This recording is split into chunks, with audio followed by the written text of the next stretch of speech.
Un saludo para Lucía, Rosy, Sandra Vélez, para Ángel, para Jean-Pierre, para Flor y Diana. Son las personas que ya se están conectando. Para Leslie, Milagros, Xiomara, Astrid, Jean-Pierre Mesa. Bueno, el Colegio Médico el día de hoy se complace en presentar un tema muy importante dentro de este tema de la epidemia que venimos pasando, ya una pandemia ya, eh, con respecto al coronavirus, un tema que muchas veces se deja de lado, ¿no? Por, diríamos, ah, resaltar de repente o identificar como punto de atención sanitaria el tema de justamente atender a las personas desde el punto de vista físico. Sin embargo, vamos a ver que durante la presentación hay diferentes manifestaciones que va a presentar la persona y no solo la persona, en este caso toda la comunidad en conjunto.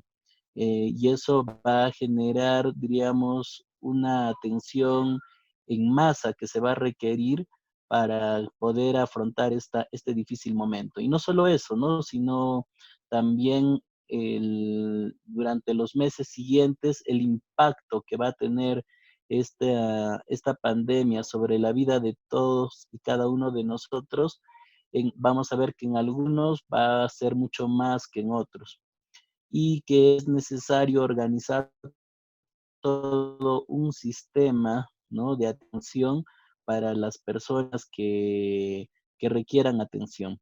Hoy día estamos 30 de marzo y, y bueno, a la fecha acabo de ver el reporte mundial, son 26,000 fallecidos, digamos, en total en el mundo, más de 200 países que se han comprometido con respecto a esta pandemia.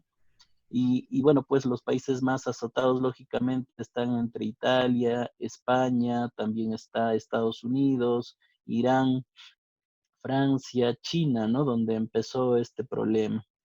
Bueno, explicaba yo en un artículo que al tener un mundo cada vez más globalizado, es mucho más fácil también la distribución de un virus o de una bacteria que pase por todo el mundo, y eso es lo que ha pasado. Entonces, vamos a iniciar esta actividad un poco con respecto a todo lo que vamos a ir presentando. Por lo tanto, Ángel, por favor, si puedes poner las diapositivas, te voy a agradecer. Bueno, mi nombre es Wilber Tomás Barzola Guamán, soy médico psiquiatra, trabajo en el Hospital Nacional Ramiro Prialé de Salud Huancayo. También trabajo en la Clínica Ortega y soy director de la Clínica Psicológica y Psiquiátrica Excelentemente. Bueno, y el día de hoy vamos a hablar acerca del impacto psicológico y psiquiátrico en la salud mental de las personas que sufren en esta epidemia o pandemia de coronavirus 2019. Es importante resaltar acerca del temario que vamos a ver el día de hoy, con respecto al punto número uno, la situación actual y el contexto que padece tanto la población, el personal de salud. El segundo aspecto tiene que ver con el estrés y sus consecuencias, no tanto a corto y a largo plazo. El punto 3 tiene que ver con respecto al estrés psicológico y los síntomas que tiene el paciente. El punto número 4 tiene que ver con establecer un mecanismo dinámico para una evaluación y advertencia de alguna crisis psicológica.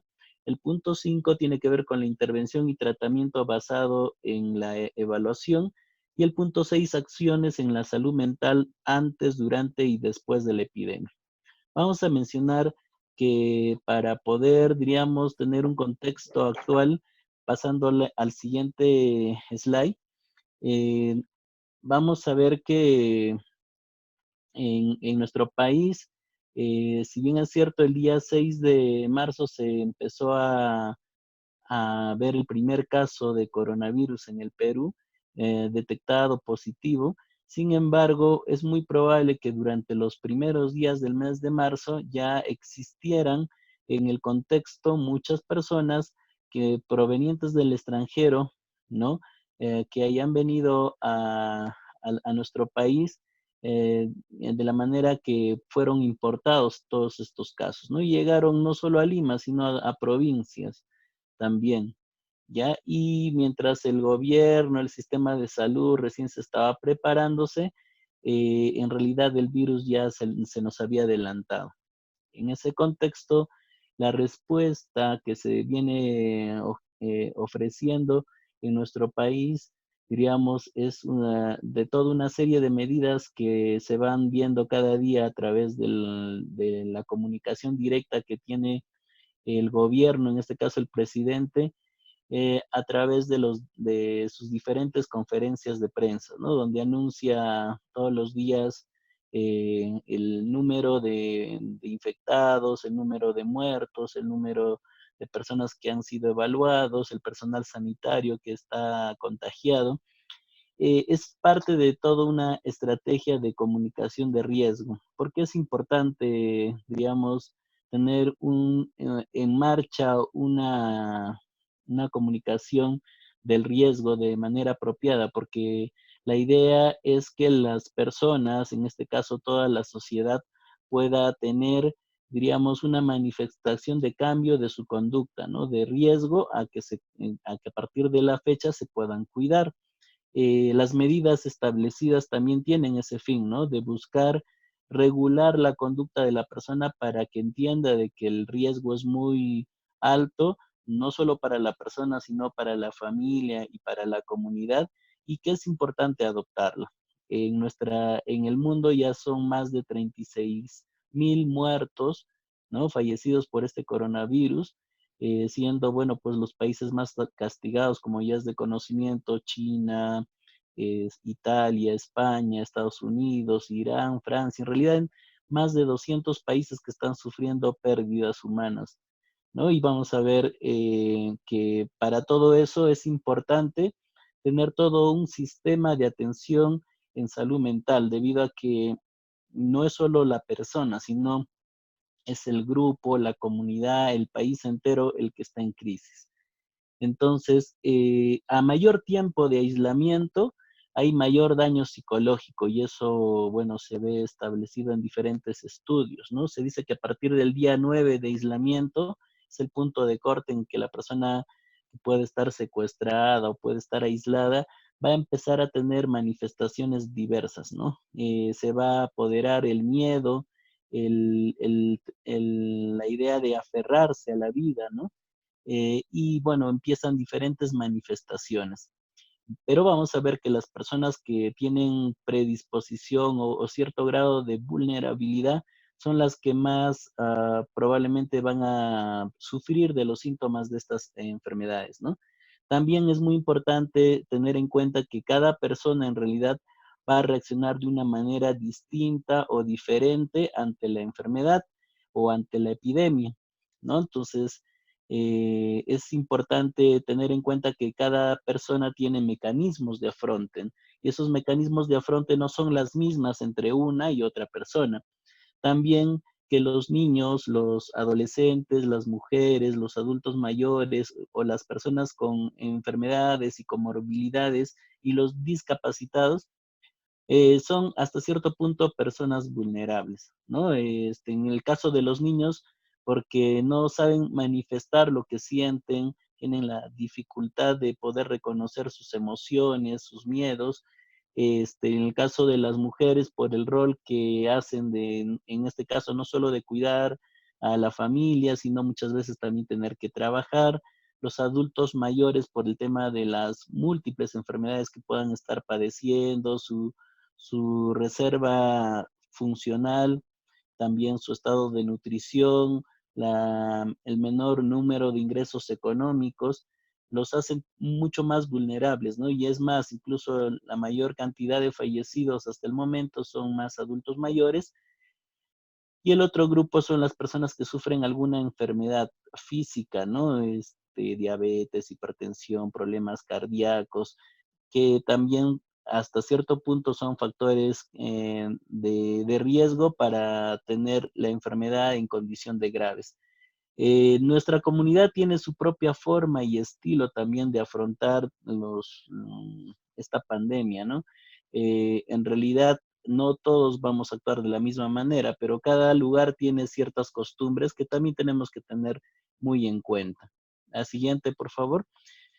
Con respecto a los retos que enfrenta el personal de salud durante esta crisis, en realidad el personal de salud también se convierte en un grupo vulnerable debido a que presenta diferentes retos, como por ejemplo, en estos tiempos hay un desborde de la demanda asistencial. Muchas personas acuden a las emergencias por diferentes manifestaciones y síntomas, ¿no? El tema del aislamiento, si bien es cierto, la idea es que no sobresaturen, diríamos, las emergencias, va a servir para eso. Sin embargo, ya estamos viendo que, por ejemplo, en algunos lugares, como en nuestro país, en Lima especialmente, a pesar de que, bueno, se están tomándose las medidas preventivas y todo eso, el aislamiento ya va por más allá de 15 días y hay muchas personas que están hospitalizadas y en ventilación mecánica. Entonces, el desborde de las personas hace de que el personal tenga que afrontar esta situación, diríamos, de la mejor manera, ¿no? Buscando ayudar a la vocación nos invita o nos incita a que podamos atender a todas las personas. Pero tenemos que entender que también no podemos salvar a todos porque hay la condición de la persona, diríamos, de su salud, el tema de los recursos insuficientes. Entonces, eso va a generar también mucha frustración, desesperanza, ¿no? El riesgo de infección también no se va a detener porque no solamente se está atendiéndose coronavirus, sino también las otras enfermedades, ¿no? Los otros virus, bacterias, las enfermedades crónicas, igual siguen llegando también a los hospitales. El tener equipos insuficientes, el no estar tan protegidos, o a su vez, si así lo tuviéramos, es de alguna manera estar algo incómodos por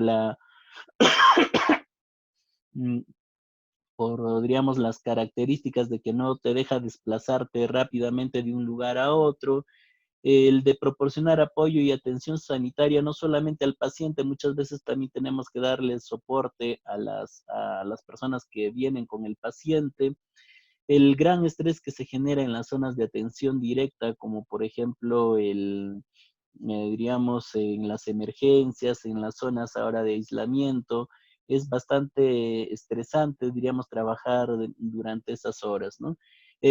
La exposición al desconsuelo de las familias, muchas personas están falleciendo y bueno, pues ahí queda diríamos, el sentimiento, el desasosiego de no poder hacer nada para poder, diríamos, ayudar a consolar o a calmar a esa familia que ha perdido, diríamos, a su ser querido, ¿no? Y es más, incluso ahora en estos tiempos es más fuerte, ¿no? La situación porque viene uno tras otro. Y con respecto al tema de los dilemas éticos y morales, con respecto a que, bueno, pues, en qué momento uno como personal de salud tiene que decidir si tengo una ventiladora, a cuál persona la voy a poner a la ventiladora y a cuál no, porque no hay los suficientes recursos necesarios, ¿no? Qué criterios tengo que tomar. Eso puede generar dilemas éticos y morales para el personal de salud que atiende en la emergencia.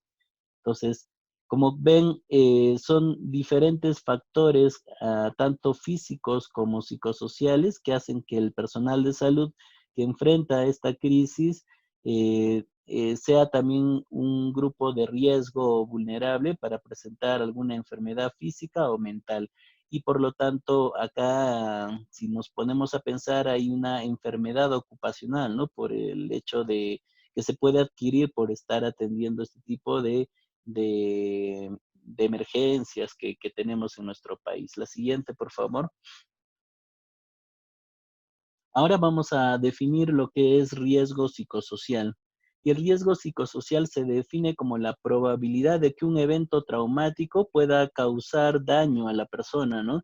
Tanto en términos funcionales, de que la persona vive o hace en el día a día, y en términos de su salud mental.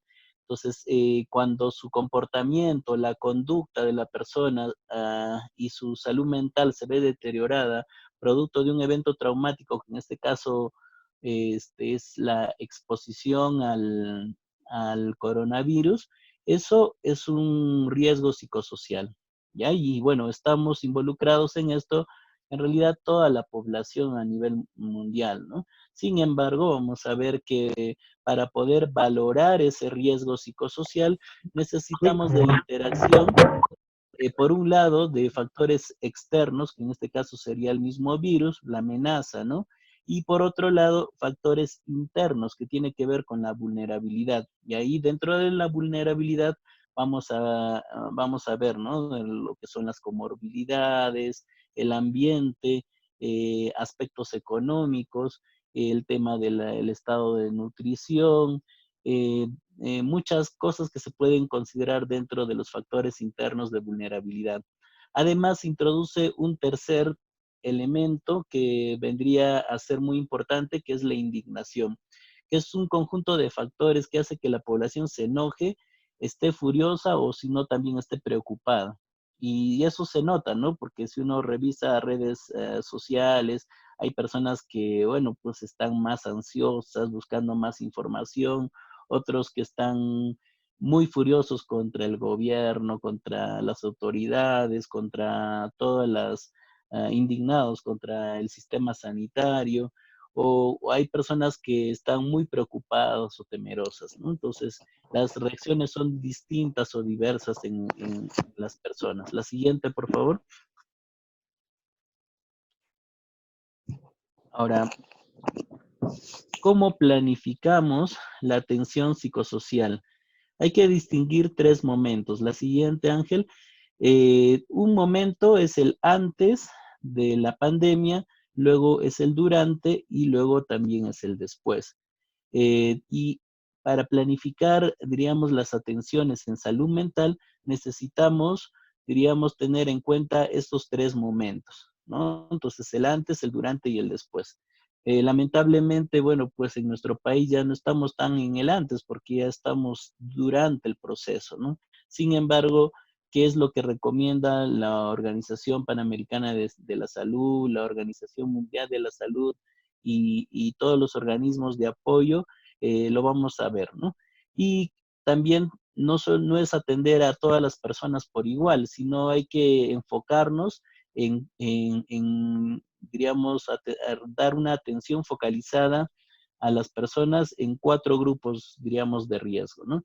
Un grupo de riesgo tiene que ser con el tema de los enfermos. Por ejemplo, aquellas personas que se han diagnosticado de COVID. El segundo aspecto tiene que ver con las personas que padecieron la enfermedad, pero han sobrevivido a la enfermedad. ¿Lo vas pasando, por favor, Ángel? El tercer grupo tiene que ver con las personas que no están enfermos, pero potencialmente pueden enfermar y pueden haber experimentado ya pérdidas importantes, el fallecimiento de algún ser querido, algún familiar, amigo o vecino. Y el cuarto, los miembros de equipos de respuesta que trabajan en los equipos de salud, ¿no? Que son los que están trabajando en las emergencias, en los centros de aislamiento, en las morgues, que diríamos tienen bastante actividad o riesgo psicosocial, como habíamos mencionado. Hace poco, por ejemplo, recibí la llamada de una señora que manifestaba que estaba muy ansiosa, desesperada, porque se había enterado que a su vecina le habían diagnosticado de COVID. Y no solo eso, sino que la vecina había contagiado a un familiar y bueno, pues ellos estaban, no, la señora ya no podía dormir, tenía insomnio porque pensaba que en cualquier momento el virus podía entrar también a su domicilio. Más o menos para que tengan una idea de cómo puede, diríamos, afectar diríamos, la incertidumbre, ¿no? Porque acá lo que se trata es que el por qué muchas personas se enferman tiene que ver con la incertidumbre, del no saber qué va a pasar, ¿no? La siguiente, por favor. Bueno, y ahora vamos a hablar un poco acerca del estrés y sus características, ¿no? En realidad, en el día a día, cada uno de nosotros vivimos una serie de, si se podría decir, am, situaciones que pueden ser caracterizadas como estímulos a nuestro sistema nervioso central. Nuestro cerebro es un detector especializado de amenazas, ¿ya? Entonces tenemos un sistema muy importante en el cerebro que es el sistema lucha-huida, ¿no? El cual nos ha servido para preservarnos como especie. Y que ni bien uno empieza a detectar un potencial peligro o daño en el mundo o en nuestro alrededor, rápidamente nuestro cuerpo se tensa, se pone preparado como para luchar o para salir corriendo. Por ejemplo, cuando queremos cruzar una calle, ¿no? Y estamos caminando a la mitad y aparece un carro a toda velocidad, nuestros receptores de nuestro organismo se ponen activos inmediatamente y gracias a ello podemos o bien correr o regresar del lugar. Muy pocas veces nos quedamos parados, ¿no? Salvo que el temor o el miedo sea tan intenso que paralice, ahí podría ser, pero tendemos a regular eso. Entonces, este sistema de lucha-huida se activa, ¿no? Y algo que es muy importante, que también lo tenemos que reconocer en los seres humanos y que no sucede en los animales, es que cuando este sistema lucha-huida detecta un peligro no solo externo, sino también interno, puede activarse. Por ejemplo, ¿no? Si yo pienso, si he escuchado hoy día en la noticia que, por ejemplo, ¿no? No sé, bueno, Junín amaneció, o el río, como vi una noticia temprano en las redes sociales, que aparentemente se hubiera desbordado el río Mantaro en la zona de Guayucachi. Y yo justo vivo de repente en Huancán. ¿Qué pasaría, no? Entonces empieza a presentarse pensamientos irracionales, pensamientos ah, muy catastróficos, ¿no? Y si me ocurre esto a mí, o si le ocurrió esto a mi familia, y si me pasa esto a mí, entonces empezamos a generar, diríamos, toda una serie de mecanismos internos que pueden también activar este sistema de lucha-huida, ¿no? Entonces, esa primera etapa donde aparecen estos estímulos, tanto internos o externos, va a generar en este cuadro que mencionamos acá la primera fase, que es la fase de alarma, en el cual se presenta, diríamos, el estímulo y afecta al organismo. Pero el organismo es tan sabio, el organismo es tan, diríamos, tan perfecto, importante, que se autorregula, ¿no? Siempre va a buscar su autorregulación, su homeostasis, nosotros le llamamos. Entonces, ponemos a utilizar rápidamente nuestros mecanismos de afronte. Y en ese momento aparece la resistencia. Esos mecanismos de afronte es que si, bueno, si yo estoy cruzando la pista, empiezo a correr rápidamente porque quiero salvarme de este peligro potencial.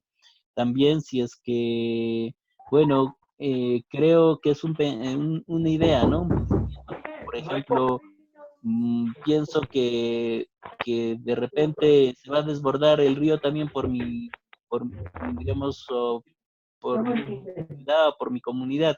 Entonces me pongo a buscar inmediatamente información o llamo al vecino y entonces trato de buscar contener esa preocupación que voy teniendo. Entonces ahí se ejerce la curva que tiene que ver con el tema de la resistencia. Y por último, si este estímulo se mantiene constante, sigue permaneciendo por mucho tiempo, ¿qué va a pasar?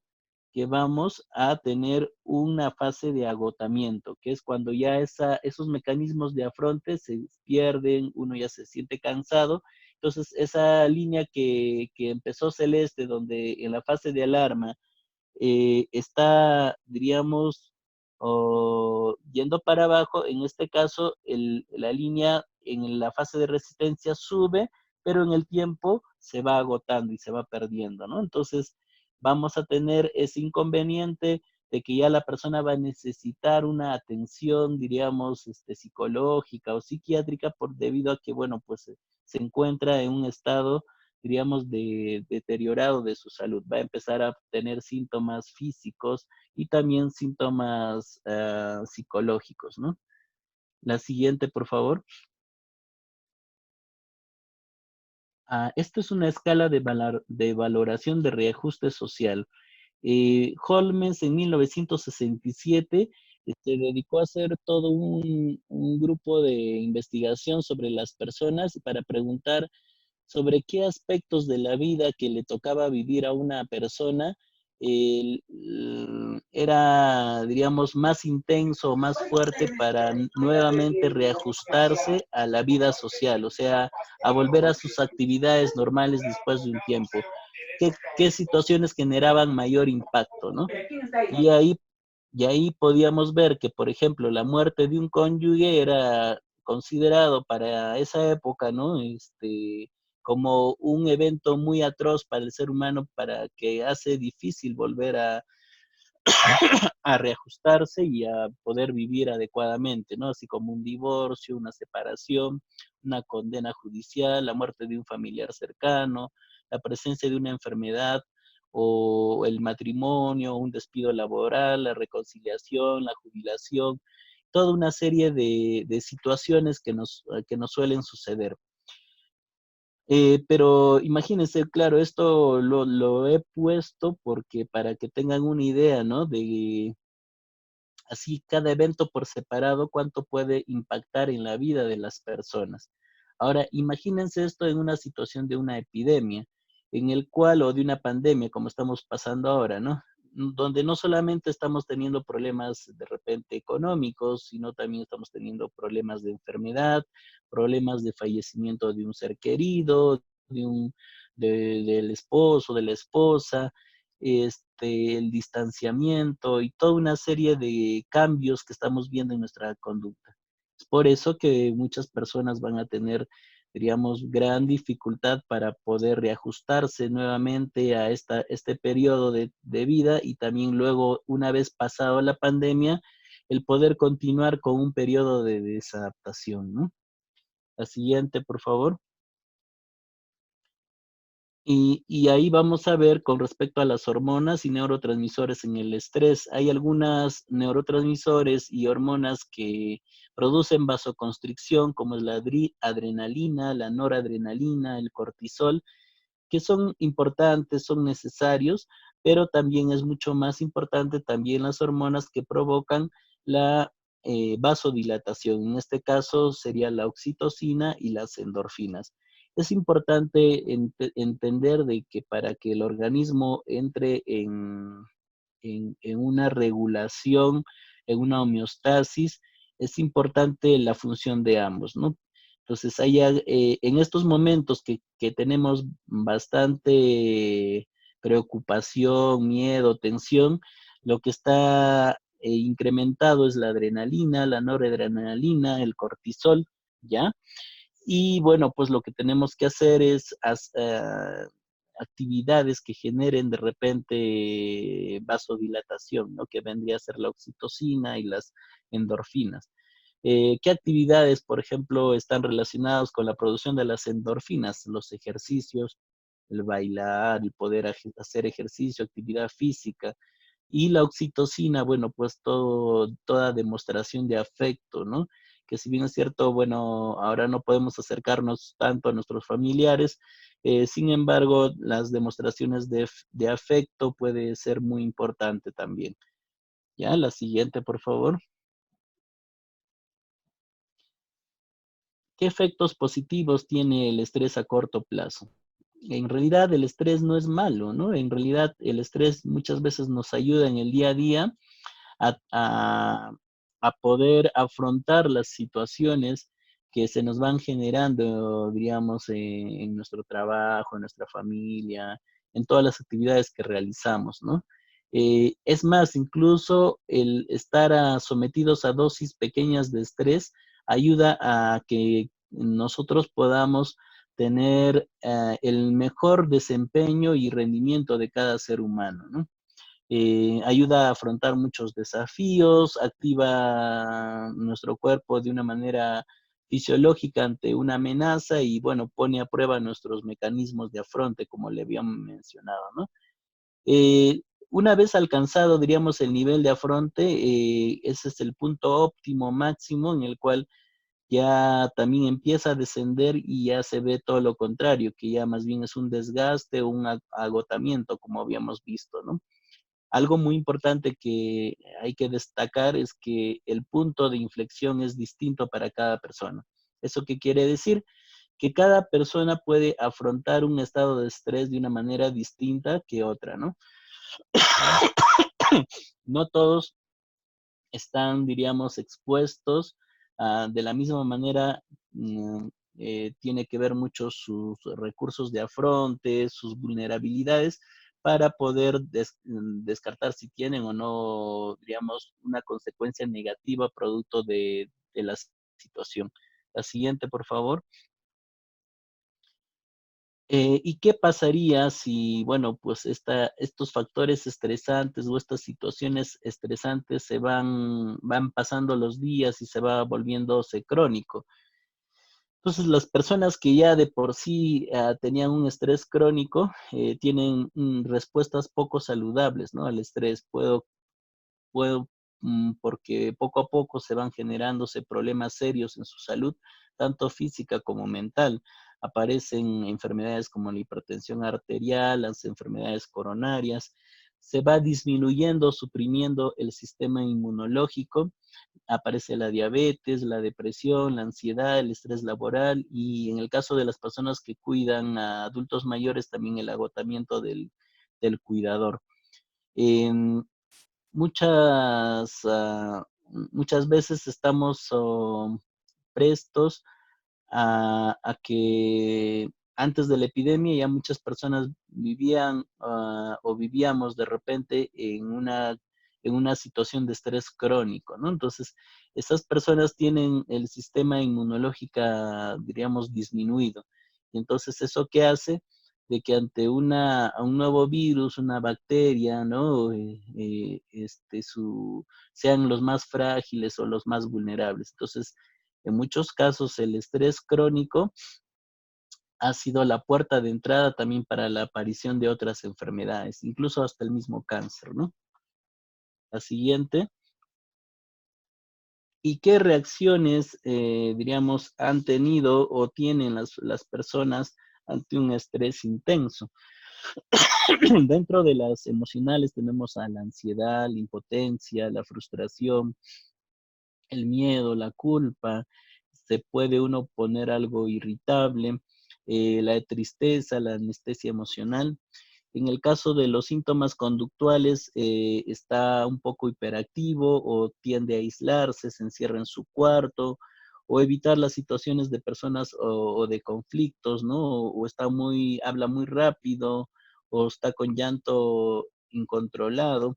Dentro de las alteraciones cognitivas está la confusión o pensamientos contradictorios o los pensamientos irracionales, dificultad para que la persona se pueda concentrar y tomar decisiones, también dificultad para tener una buena memoria, pensamientos obsesivos, dudas, pesadillas, imágenes intrusivas, cansancio, negación, sensación de irrealidad. Y dentro de los síntomas físicos encontramos también dificultades respiratorias, hiperventilación, sudoración, temblores, dolores de cabeza, mareos, molestias gastrointestinales, también contracturas musculares, taquicardias, parestesias, agotamiento físico, insomnio y alteraciones del apetito. realidad diferentes manifestaciones que la persona puede tener. No todas las personas van a tener la misma sintomatología, eh, cada uno va a tener en diferentes grados. Ya les mencioné que el punto de inflexión para tener esto es distinto de una persona a otra, mucho tiene que ver incluso su coeficiente intelectual, el grado de apoyo, son cosas que nosotros vamos viendo en la evaluación de las personas que van acudiendo a nuestros establecimientos. La siguiente, por favor.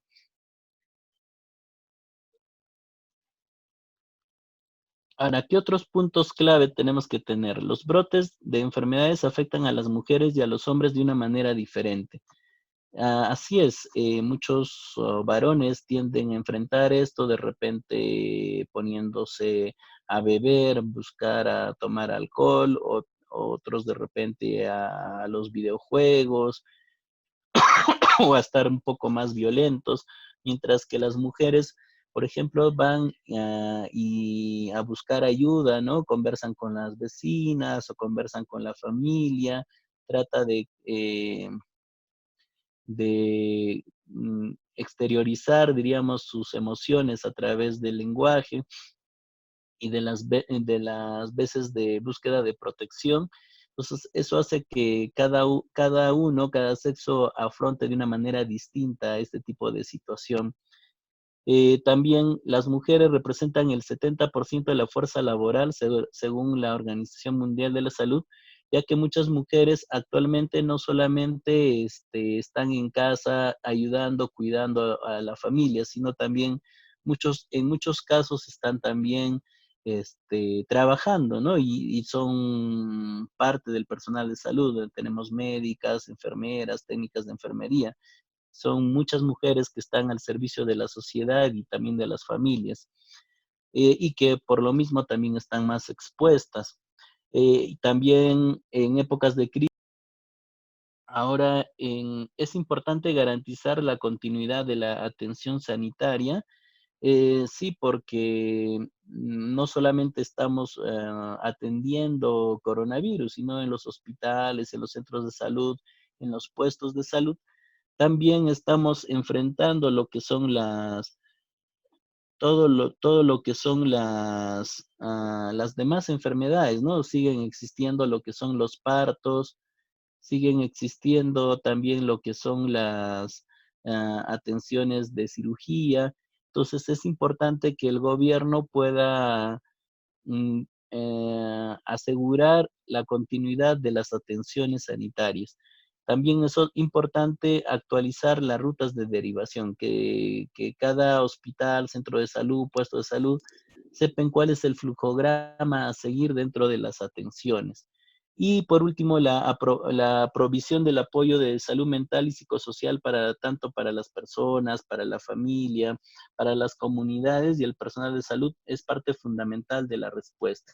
Tener un plan de salud mental para enfrentar la epidemia o la pandemia es importante en toda región. Por eso de que desde acá también invitamos al gobierno regional y al gobierno nacional que no se descuide de la salud mental, porque es importante brindar el apoyo necesario, diríamos, a la población, sobre todo en estos momentos. La siguiente, por favor. ¿Cómo hacer frente a un diagnóstico positivo de COVID? Bueno, y hemos visto ya durante las claves, redes sociales, que, bueno, pues hay diferentes recomendaciones, sugerencias, consejos psicológicos para las personas que están en cuarentena, que de alguna manera este, responsablemente estén haciendo, diríamos, el aislamiento social, hagan unas rutinas, hagan ejercicio, varios consejos que son muy efectivos y directos, ¿no? Pero muy poco se ha trabajado el tema de que qué pasa cuando a alguien se le hace el diagnóstico de coronavirus, ¿no? Los enfermos, los sobrevivientes o las personas que han tenido un familiar que ha tenido este diagnóstico y ha fallecido de eso, y el personal sanitario, ¿no? Entonces, a eso es que nos estamos dirigiendo con esta presentación. Y con respecto al estrés psicológico y los síntomas de los pacientes con coronavirus, son frecuentes los síntomas en las personas que se les hace el diagnóstico, como el arrepentimiento y el resentimiento, ¿no?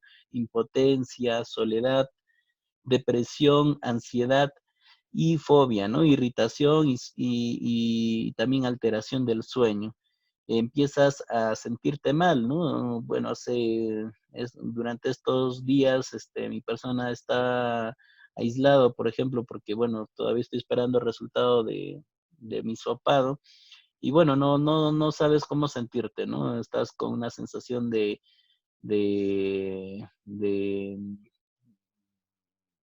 querer ayudar, ¿no? A tus compañeros en el lugar del trabajo, pero también no sabes si en vez de ayudarlos los vas a contaminar o no.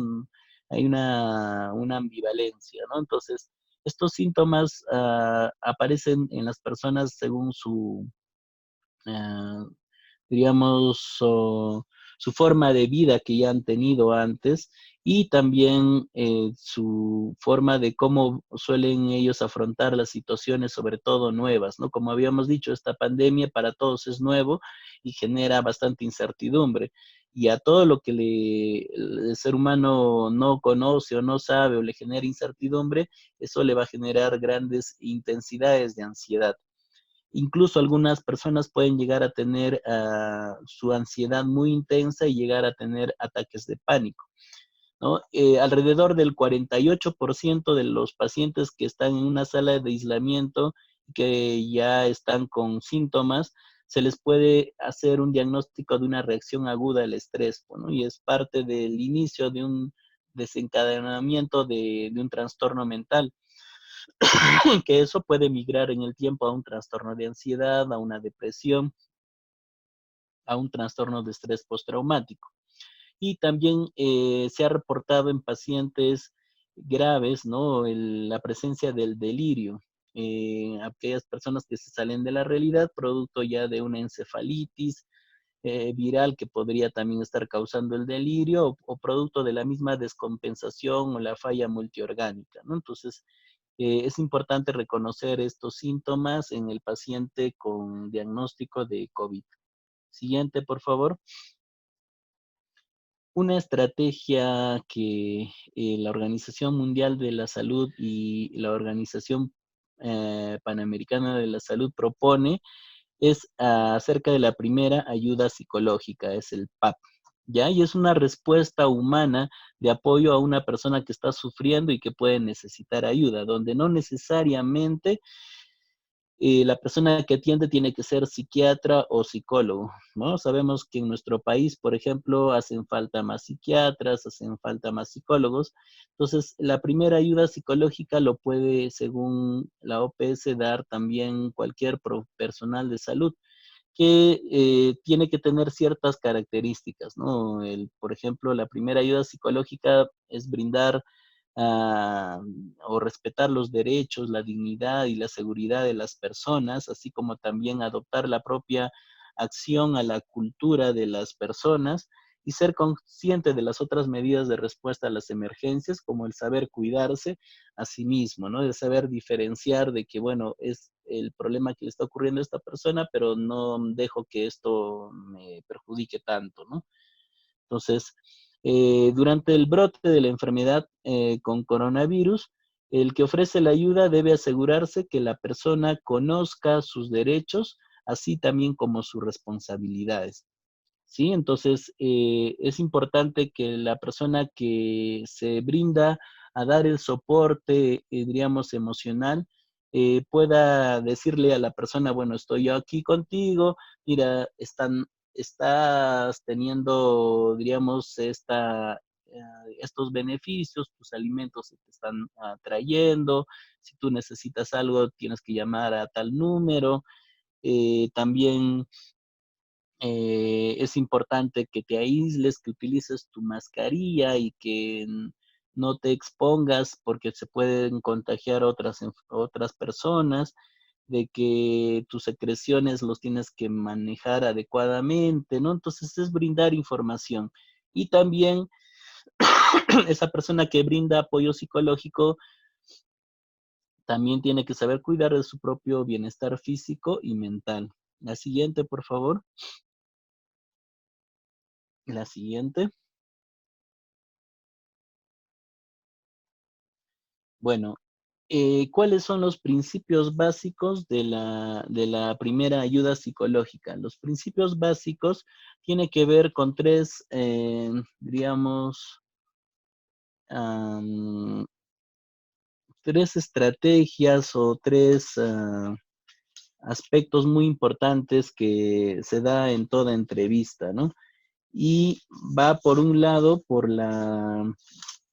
con el tema de la observación, ¿ya? En el cual a través de la observación, este principio básico garantiza la seguridad, el atender con prioridad a las personas con necesidades básicas urgentes y también el identificar personas con reacciones de angustia grave, ¿no? Entonces, observando es una capacidad que uno puede tener para identificar a qué persona pueda ser referido de repente al especialista o al psicólogo y qué persona no, ¿no? O sea, es solamente teniendo, diríamos, en cuenta esta segunda capacidad que es la de escuchar.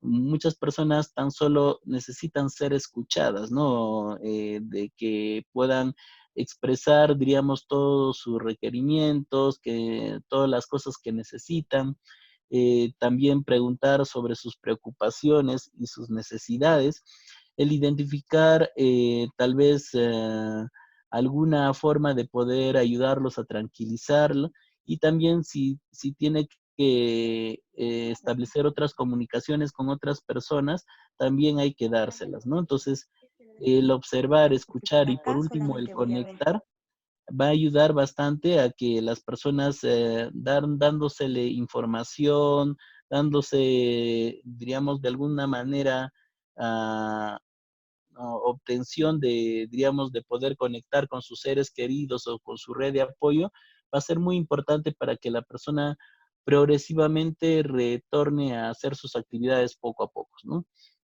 Que se reinserte en la sociedad lo más pronto posible. Y bueno, existen principios éticos sobre qué hacer y qué no hacer en la primera ayuda psicológica para evitar mayor daño a la persona y por lo tanto vamos a definir, por ejemplo, qué sí se puede hacer y qué es lo que no se debe hacer. La siguiente, por favor. Con respecto al qué hacer, el ser honesto y ser confiable, ¿no? Respetar el derecho de las personas a tomar sus propias decisiones, obviamente bien informadas, dándosele opciones, conocer y dejar de lado sus propios sesgos y prejuicios, o sea, la persona que presta esta ayuda psicológica tiene que liberarse de sus prejuicios. También dejar claro a las personas que rechazan la ayuda ahora de que en algún momento si la necesitan pueden comunicarse, ¿no? También el respetar la privacidad y mantener la confidencialidad de los datos personales de la historia. No se puede de decir, pues no tal, fulanito de tal, hoy mira, fíjate, no, no, nada, o sea, se tiene que guardar la privacidad y comportarse apropiadamente teniendo en cuenta la cultura, la edad y el género de la persona. ¿Y qué es lo que no se debe hacer? La siguiente, por favor. Lo que no se debe de hacer tiene que ver con no explotar la relación que tiene uno de proveedor de ayuda, como que presentarse como el salvador y el único, ¿no? Sino tampoco no preguntar a la persona por dinero o favor para ayudarles, ¿no? O no hacer promesas falsas o dar información falsa, el no exagerar las habilidades o no ayudar a la gente de manera forzada y no ser muy intrusivo o agresivo con la persona también, no presionar a las personas para que cuenten su historia. Si la persona no quiere contar su historia, que dejarlo, ¿no? Procesar, de repente está recién en ese proceso, no compartir datos personales de la historia de la persona con los demás y no juzgar a la persona por sus acciones y también sus sentimientos, ¿no? Entonces es importante tener en claro de que tenemos que respetar a la persona en todas sus dimensiones y evitarlas exponerlas, ¿no? Darles información falsa y ser de repente una ayuda que de repente fuera condicionada o no, ¿no? Eso es lo que no se debe de hacer. La siguiente, por favor.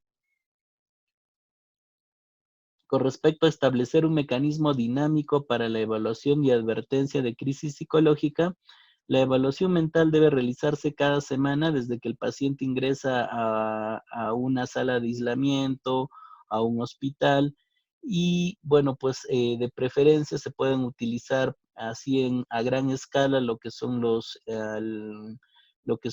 autoinformes, o son las escalas de valoración. Por ejemplo, hay muchas escalas que se pueden utilizar como herramientas de autoevaluación. La escala, por ejemplo, de el inventario de ansiedad de Beck, se puede utilizar también el inventario de Montgomery-Åsberg, se puede utilizar a otro tipo de escalas, como por ejemplo la escala de Hamilton, el SQR también se puede utilizar, y bueno, en los casos de sospecha de personas que tienen, diríamos, síntomas psicóticos, se puede utilizar la escala PANSS, ¿no? De síntomas positivos y negativos.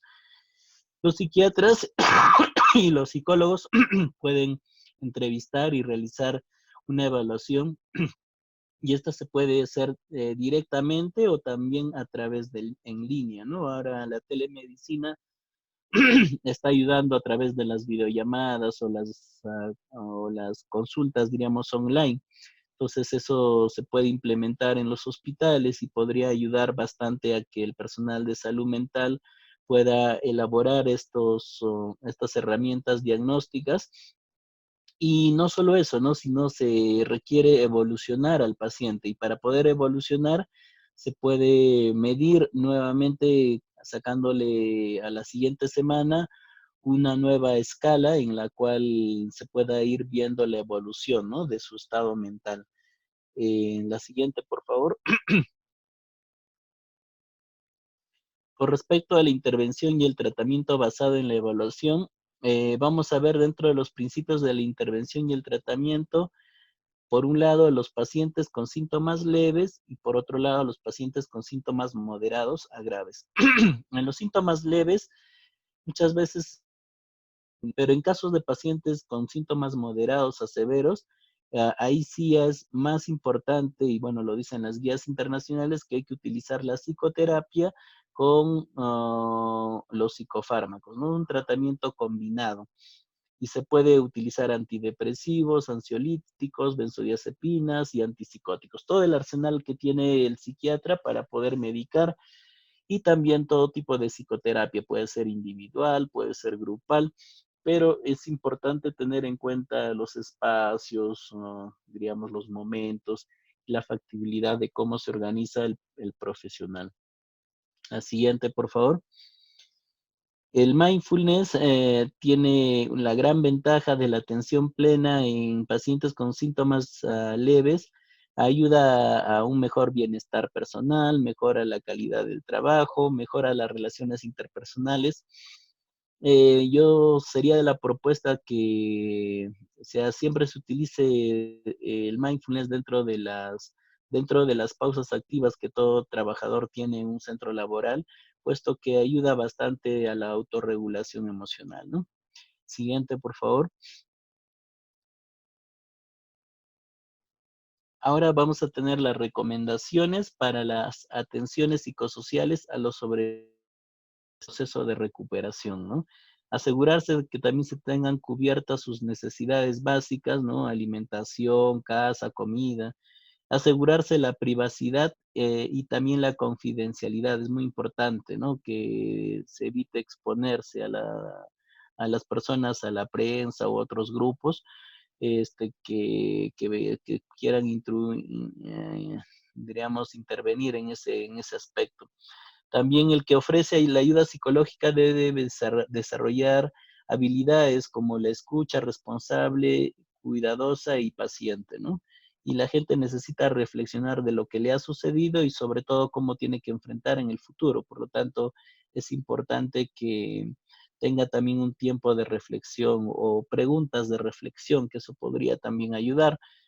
Favorecer el retorno a la vida cotidiana lo más antes posible y el apoyo espiritual o religioso, que es un instrumento muy, muy valioso. Créanme, el apoyo espiritual puede ayudar bastante en estos tiempos de incertidumbre. El tener mucha fe, diríamos, en un ser superior es muy importante porque muchas veces lo que puede tener el ser humano para agarrarse y para sentirse que no está solo, ¿no? Entonces, también es muy importante nuestra fe. Dentro del cuando ya termine todo esto de la pandemia y tengamos que volver a reincorporarnos, ¿qué podemos hacer con los niños, los adolescentes? El poder considerar a la escuela, la comunidad y la familia como espacios terapéuticos. Los maestros, el personal comunitario, las mujeres y los grupos de jóvenes se convierten en agentes de trabajo, sobre todo con los más pequeños, ¿no?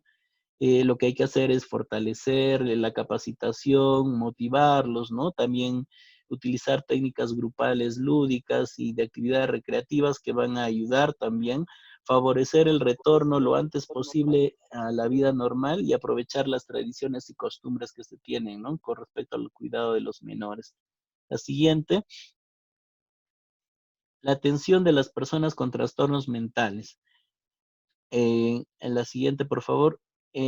Para poder determinar qué personas pueden ya estar presentando trastornos mentales, vamos a tener en cuenta algunas consideraciones, ¿no? Que la expresión emocional que siente la persona, si alguna vez nunca ha tenido síntomas psicológicos o psiquiátricos, tenemos que tener en cuenta estos factores, ¿no? ¿Cuánto tiempo se han prolongado en el tiempo? Si hay el sufrimiento intenso de la persona, eso también es importante.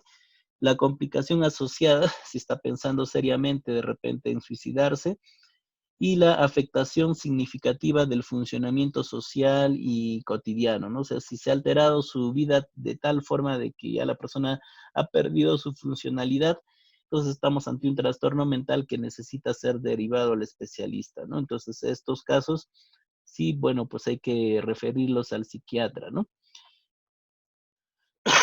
También hay el otro grupo, ¿no? De personas que ya están llevando tratamiento para un trastorno mental y este tipo de situaciones que estamos enfrentando pueden reaparecerse nuevos episodios, nuevas crisis, como también ya he tenido algunas llamadas de algunos pacientes, ¿no? La siguiente, por favor. Con respecto a la atención psicosocial a los equipos de respuesta que han trabajado en las emergencias o en los centros de aislamiento, también hay factores de riesgo, ¿no? La exposición prolongada a experiencias muy traumáticas, por ejemplo, ver morir muchas personas o confrontarse aspectos éticos que ya lo habíamos hablado, o exponerse simultáneamente a otros traumas o situaciones estresantes recientes o antecedentes de trastornos físicos o psíquicos o condiciones de vida desfavorables o un proceso de selección de personal profesional no riguroso pueden exponer, diríamos, al personal que atiende en emergencia o en salas de aislamiento, morgues, a que puedan presentar desajustes de su estado emocional. ¿Qué recomendaciones tenemos para estas personas? La siguiente, por favor. Dentro de las recomendaciones, tenemos al regresar a su rutina lo más antes posible. Es muy importante que la persona que tenga, diríamos, todas estas, digamos, estas características, ¿no? De enfrentarse a la muerte en el día a día, salgan de su trabajo y se pongan a hacer una rutina distinta, ¿no? El realizar actividad física, el producir, diríamos, actividades de relajación, el buscar contactos con la naturaleza, como el mindfulness, descansar y dormir lo suficiente, alimentarse de forma balanceada, también el no tratar de disminuir el sufrimiento con el uso del alcohol o las drogas, o buscar compañía y hablar con otras personas también, ¿no? Es importante participar en actividades familiares y sociales. Entonces, todas esas son algunas recomendaciones importantes. Ahora, dentro del desbordamiento de la demanda asistencial. Sin embargo, el personal sanitario suele pensar que siempre hay que estar, diríamos, disponible para el otro y que las necesidades del personal son distintas, ¿no? O que de alguna manera son más importantes las de las personas que de él mismo o de ella misma, ¿no? Eso hay que romper ese mito, ¿no? La siguiente, por favor. Hay que romper ese mito porque las necesidades básicas del mismo trabajador son prioridad, porque si el personal está agotado, está cansado, está con un estrés intenso, va a poder tener agotamiento y va a estar más proclive a la depresión, a la ansiedad y a la supresión de sus sistemas inmunológicos y también en este caso una puerta de entrada para que el virus también pueda ser, diríamos, mucho más perjudicial. Por lo tanto, ponemos en riesgo nuestra salud mental y física. Por lo tanto, es importante mantener y cuidar nuestras necesidades básicas, eso de cajón, o sea, eso todo personal sanitario que nos esté escuchando o que nos esté viendo, es importante que esté disponible para el otro, pero no siempre, ¿no? O sea, en el horario de trabajo, que lo cumpla, pero el resto del tiempo tiene que dedicarse a hacer las recomendaciones que ya hemos dado, ¿no?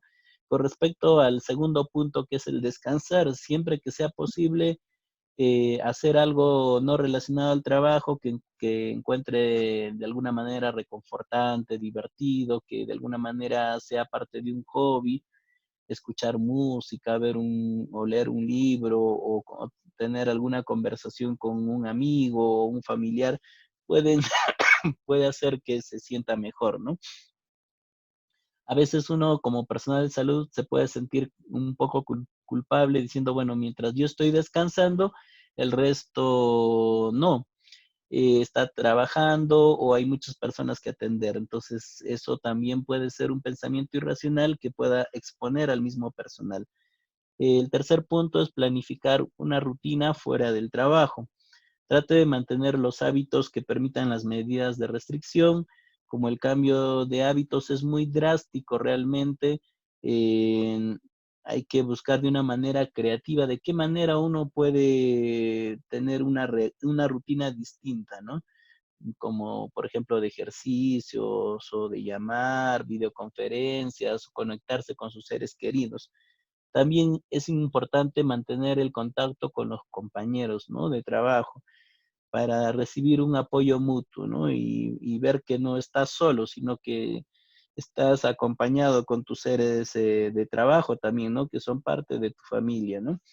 Y bueno, pues compartiendo su experiencia y también escuchando a los demás puede ser una forma de apoyo, ¿no? Con respecto del respeto a las diferencias, algunas personas necesitan hablar mientras que otras necesitan estar solas.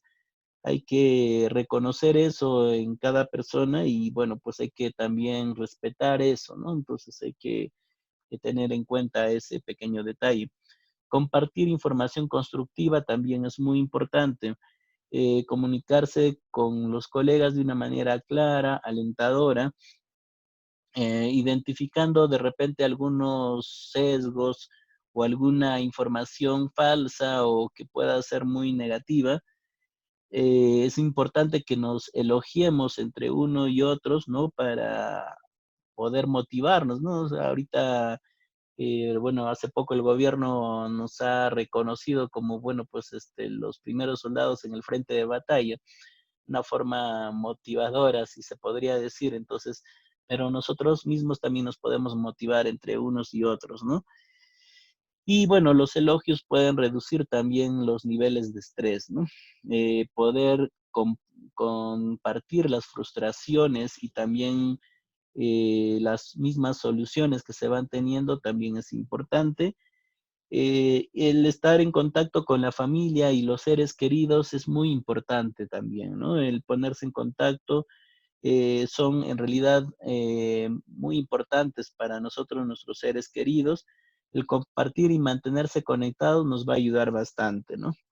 Ellos van a ser muy agradecidos también cuando nosotros nos comunicamos con la familia y es un elemento muy protector. La siguiente, por favor, es mantenerse actualizado, es confiar en sus fuentes fiables de conocimiento, participar en reuniones para mantenerse informados de la situación, también actividades que puedan también ayudar a pasar el tiempo, como por ejemplo la lectura, juegos de mesa, películas, actividades físicas, todo eso va a poder ayudar, ¿no?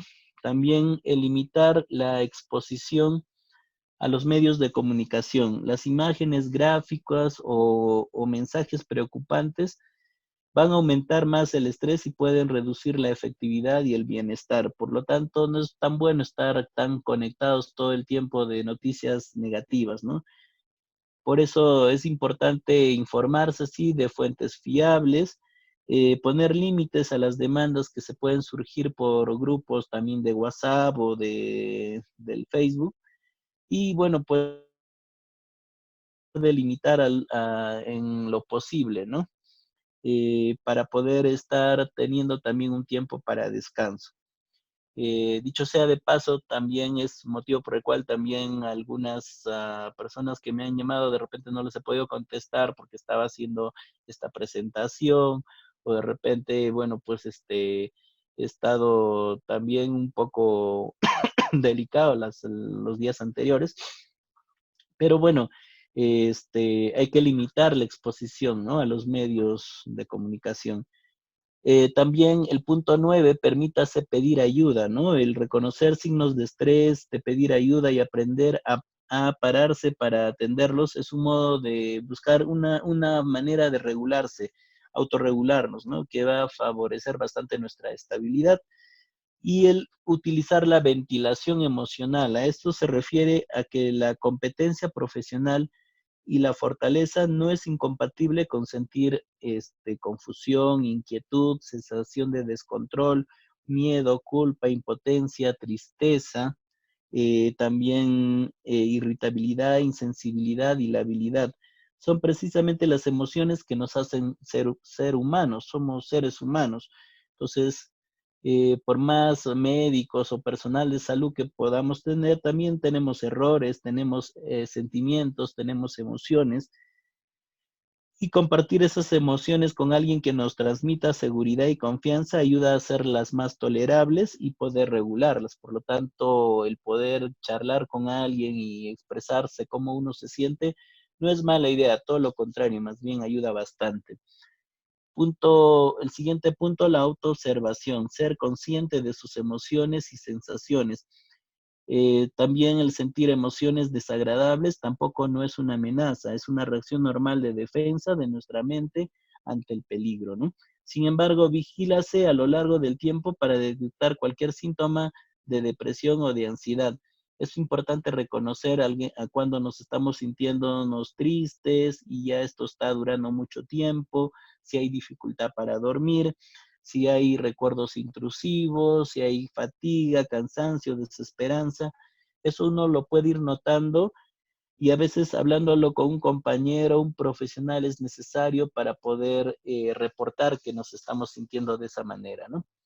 También aplicar estrategias de regulación emocional, las técnicas de respiración como la relajación, la atención plena, el ejercicio físico, pueden ayudarnos a también a desactivarnos emocionalmente, físicamente y cognitivamente, ¿no? También recuerda que lo que es posible no es probable. ¿A qué se refiere esto? Que los profesionales sanitarios estamos en exposición continua a la cara más dramática de esta epidemia, la muerte y el sufrimiento en condiciones desoladoras. Esto moviliza una importante carga emocional que a nivel cognitivo se traduce en una ideación obsesiva, donde se confunde lo posible con lo probable, ¿no? Es importante no perder la esperanza y recordar también que una parte importante de las personas enfermas padecen este virus en otras formas más leves. Entonces, no porque estamos viendo de que eso necesariamente les va a pasar a todas las personas, a nuestro ser querido, ¿no? Entonces, puede ser posible, pero no es probable. Eh, También el reconocer al equipo asistencial, a pesar de los obstáculos, las frustraciones o la falta de insumos que podamos tener, estamos cumpliendo una gran misión, cuidando a los más necesitados y por lo tanto es importante reconocer a todos los colegas que están haciendo sus mejores esfuerzos para afrontar toda esta gran epidemia, ¿no? Y somos el personal de salud junto con la población, en realidad los verdaderos héroes de toda esta pandemia, ¿no? La siguiente, por favor. Algo muy sensible también que tenemos que tocar el día de hoy es el respecto al tema de cómo afrontar el duelo, ¿no? El modo de afrontar la pérdida y el procesar el duelo adecuadamente está relacionado con la personalidad de la persona que ha sobrevivido a esta enfermedad y la Ya fortaleza hemos de hablado, sus ya ánimos de nos afronte. queda en la misma tesis.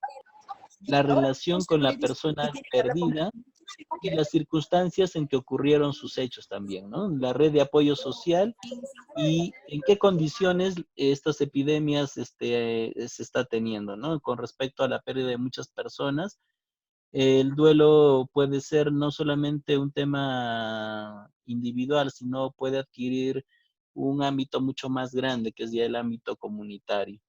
Por lo tanto, es importante tener en cuenta que, por ejemplo, para decir a la familia o a la persona, darle información de que ha fallecido su ser querido, lo tenemos que hacer de una manera clara, precisa, siempre conociendo previamente la información que se sabe de la persona anteriormente con respecto a sus dolencias, a sus complicaciones, a sus patologías previas, con respecto también a de qué manera han afrontado situaciones diversas anteriormente, ¿no?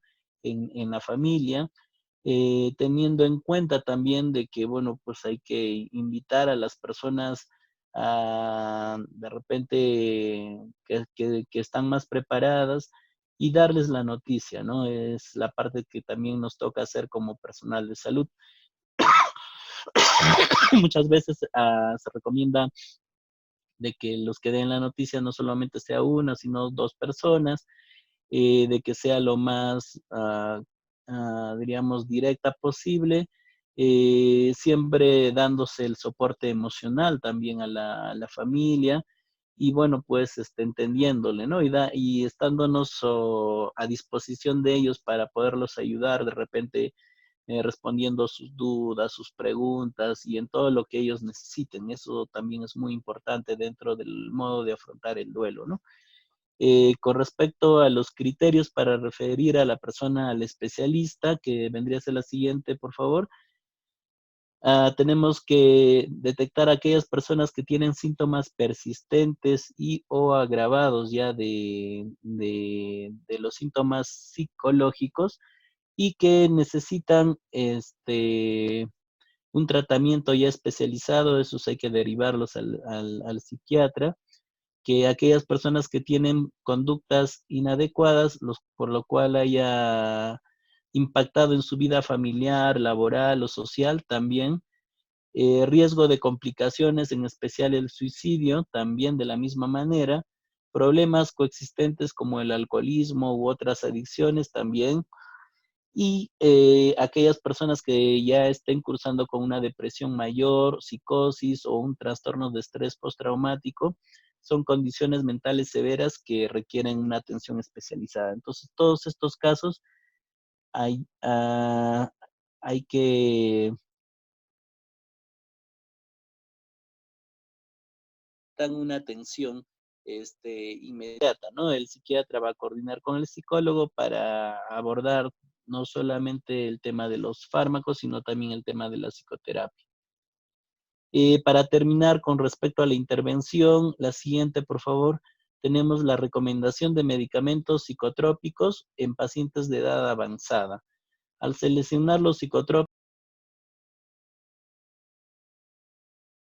tenemos que hacer es buscar medicamentos que puedan tener menores interacciones farmacológicas, ya que este paciente probablemente va a recibir antivirales, va a recibir de repente antibióticos, vaya a recibir otro tipo de medicamentos, entonces cuanto menos interacciones tiene es mejor y sus efectos sean mínimos con respecto a la respiración. Por lo tanto, el escitalopram o el citalopram pueden ser medicamentos más adecuados para mejorar los síntomas de depresión y de ansiedad. También benzodiazepinas como el estazolam o el alprazolam pueden aliviar la ansiedad y también la calidad del sueño, ¿no? Y la olanzapina y la quetiapina son medicamentos antipsicóticos que se pueden utilizar cuando se presentan síntomas psicóticos, ¿no? Entonces, son fármacos que se pueden utilizar dentro de este tipo de trastornos. La siguiente, por favor. Bueno, y ya para terminar, vamos a tener con respecto a las acciones de la salud mental en el antes de la epidemia, en el durante y en el después.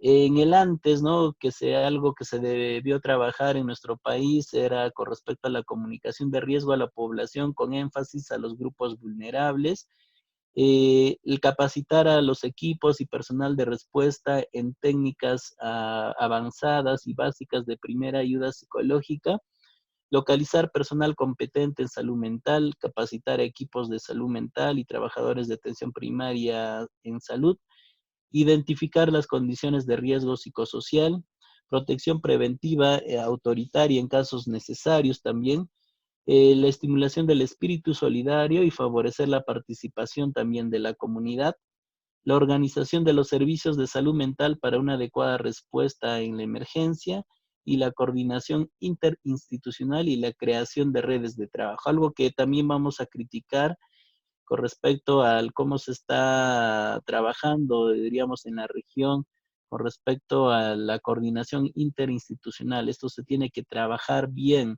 se tiene que trabajar, diríamos, de la mano, MINSE, Salud, Fuerzas Armadas, sociedad civil para poder afrontar este problema. Acá el problema no es solamente de un solo No. sistema, sino es de todos los sistemas y es importante que todos aporten en la solución de este problema, ¿no? Las acciones de la salud mental durante la epidemia. Tenemos la evaluación rápida de las necesidades psicosociales de la población, el apoyo a las acciones fundamentales de detección temprana, la notificación, la atención y el control de la propagación, la comunicación social, información, diríamos, de riesgo a las personas, la capacitación in situ en los lugares de la emergencia y el apoyo y la atención psicosocial a las personas, familias y comunidades afectadas, ¿no? La siguiente, por favor. También la promoción de mecanismos de autoayuda y ayuda mutua, la contribución al control de la desorganización social, la primera ayuda emocional por personal no especializado, la atención psiquiátrica a personas con trastornos mentales definidos y servicios especializados en función a la atención de la pandemia. Ya, entonces la siguiente, por favor. Bueno, por último, la siguiente, eh, la continuación de una buena estrategia de comunicación social. También cuando ya pasa la epidemia, ¿no? Tenemos que continuar con las atenciones, hay que seguir capacitando a los equipos de trabajo, hay que implementar atenciones de salud mental individual y grupal, atenciones también de salud mental a los que ya ayudaron, a los equipos de respuesta, a los médicos, a las enfermeras que trabajaron en emergencia, rehabilitar a todas las personas para que puedan recuperar la esperanza y consolidar la coordinación interinstitucional y comunitaria, ¿no? Discusión también de las experiencias y lecciones aprendidas, puesto que ahora es coronavirus, más adelante quién sabe, ¿no? Antes también ya había riesgo de ébola, había riesgo de H1N1 en su Creo que es momento otro. y no nos organizamos como debiéramos, por eso ahora nos está costando más esfuerzo, ¿no? Entonces, También es importante hacerle recordar que algo muy básico e importante, la siguiente, por favor, es que es responsabilidad no solamente del personal de salud, sino de toda la comunidad el ofrecer una respuesta conjunta que ayude a minimizar o mitigar los efectos de la pandemia. Por lo tanto, esto no es una tarea solo de los médicos, enfermeras y personal de salud, señores. Esto es una tarea de todos, ¿ya? Y por lo tanto tenemos que organizarnos para mejor, también para mitigar nuestros efectos. Esperemos que los efectos, por lo menos acá en Junín, sean mucho menores que en otras regiones. Ojalá, ¿no?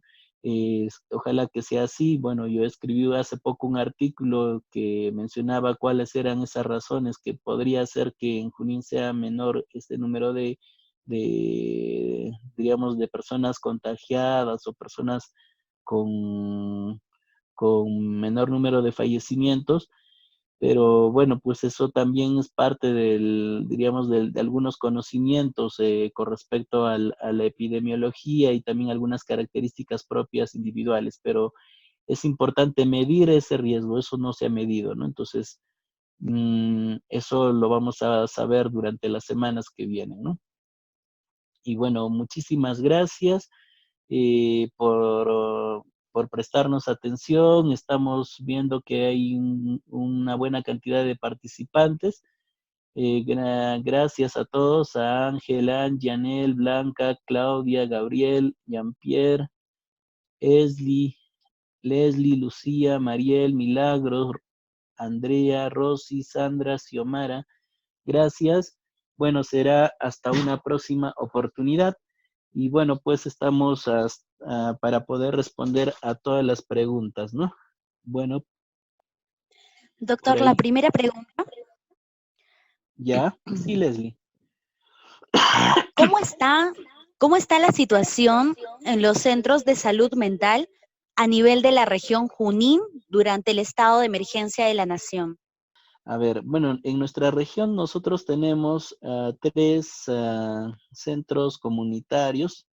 Uno está en Chilca, otro está en El Tambo y otro está en la Selva Central.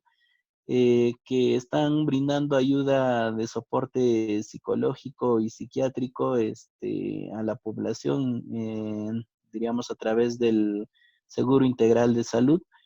Y bueno, pues también tenemos el Hospital Carrión, que tiene el servicio de psicología y psiquiatría. También tenemos el Salud, que tiene todo un servicio de psiquiatría que atiende consulta, hospitalización. Se tiene también el hospital de Jauja, que tiene... sin embargo, bueno, pues cada uno trabaja de una manera aislada, diferente, no en una red integrada, ¿no? Entonces, personas que se puedan atender en un lugar, se pueden ir a atender también en otro lugar y no hay un filtro.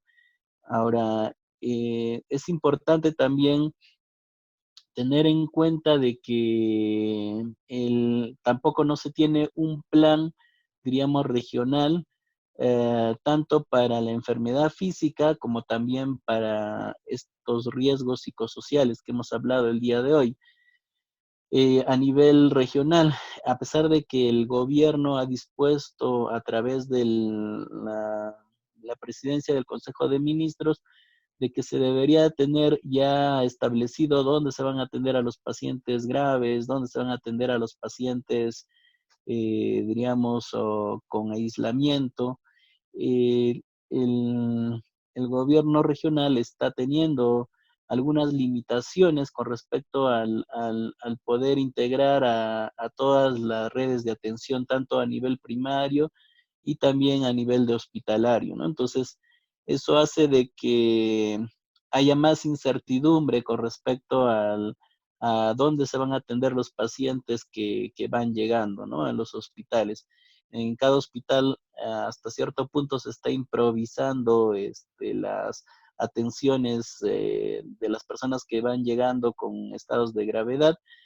tanto en INSA de salud, se están adecuándose los ambientes, no creo que sea la mejor alternativa.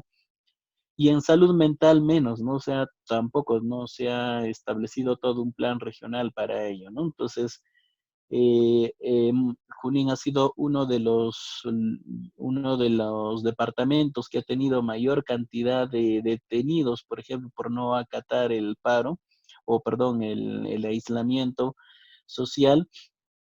Y bueno, pues ahí nos damos cuenta de que hay muchas personas eh, que tienen, diríamos, una forma muy distinta de lo que nos está sucediendo, ¿no? Entonces, viene mucho el enojarse, el estar irritable, el reclamar sus derechos y bueno, no preocuparse tanto también por los demás, ¿no? Sino el individualismo, yo diría, ¿no? El hecho de preocuparse más por uno que por el resto, ¿no? Entonces, eso no nos va a ayudar como sociedad, como especie, ¿no? Entonces, de hecho, ya las ciudades o los países que son mucho más individualistas están teniendo grandes complicaciones de muchas pérdidas humanas, ¿no? Entonces, eh, esa no es la idea, ¿no? La idea es más bien de organizarnos entre todos los profesionales de la salud mental en este caso, para poder hacer frente a través de equipos, ¿no? De equipos de respuesta y también en cada centro de salud, de capacitar al personal con respecto a la primera de ayuda, poder darles las atenciones adecuadas, ¿no? Siguiente pregunta. Las consultas telefónicas para personas que requieren ayuda psicológica y o psiquiátrica están funcionando. Sí, en realidad sí es una herramienta muy importante el teléfono, las videollamadas actualmente, para poder hacer una consulta tanto en psiquiatría o en psicología. De hecho, lo vengo utilizando yo, con los pacientes que atiendo tanto en salud como en la clínica. Estamos otorgando sus recetas o les estamos dando las indicaciones necesarias y sí están funcionando, ¿no? Entonces, esa es la ventaja con respecto de repente a otras especialidades en el cual hay la necesidad de auscultar al paciente, de poder utilizar algún tipo diríamos, de herramienta diagnóstica, ¿no? Entonces los psicólogos, los psiquiatras utilizamos el examen mental a través de una conversación. Y bueno, pues sí se pueden utilizar la telemedicina en este caso como una herramienta para poder atender a una persona, ¿no? La siguiente pregunta. Un paciente con antecedentes de depresión, ¿cómo puede afrontar su situación personalmente? Ya, muy buena pregunta. Yo me dirijo para esas personas que están antes de esta epidemia ya tenían su trastorno mental, este, recibiendo ya algún tratamiento farmacológico. Lo primero que les puedo mencionar es que no dejen de tomar su medicación, que lo sigan haciendo, que busquen ayuda, diríamos, profesional. Ahora puede ser por el teléfono, ¿no? A través de las videollamadas o las llamadas telefónicas. Y sobre todo también que no se aíslen, o sea, que se busquen estar con otras personas. El poder estar con otras personas ayuda bastante a tener una mejor red de apoyo. Y eso hace de que, bueno, la persona no se encuentre totalmente sola, ¿no? En estos momentos tenemos que apoyarnos los unos a los otros, ¿no? Entonces, el tener una red de apoyo es importante. Entonces, no deje sus terapias, su red de apoyo. Y lo otro es tratar de tener ocupado el día a día con alguna actividad. Sabemos que, bueno, no estábamos acostumbrados a este tipo de aislamiento Y bueno, lo que tenemos que hacer es justamente buscar adaptarnos rápidamente a un nuevo estilo de vida, ¿no? Que probablemente estas restricciones van a seguir durando un tiempo más y así se levanten, igual no va a ser lo mismo, van a haber restricciones progresivas, ¿no? Que van a ayudar a que la persona pueda progresivamente mejorar, ¿no? Siguiente pregunta. Eso sería todo, doctor. Ya, muy amable. Muchísimas gracias a todas las personas que han participado. Y bueno, vamos a ir colgando progresivamente estas grabaciones en la página de Facebook del Colegio Médico. Y bueno, pues vamos a dar esa información para que pueda servirles a cada uno de ustedes. También de la misma manera les invito para el día miércoles, vamos a tener una nueva actividad con efectos o enfermedades cardiovasculares y el coronavirus, y el cual se va a realizar al mediodía y lo va a dictar el doctor Marco Lazo Soldevía, que es especialista en cardiología. También es médico del Hospital Nacional Ramiro Priale, que está colaborando con el Colegio Médico, ¿no? Agradecer al Comité de Salud Pública del Colegio Médico, también a Excelentemente, que también nos han dado toda el soporte necesario para poder, digamos, llegar a ustedes este día, ¿no? Muy amable y bueno, que tengan un bonito día.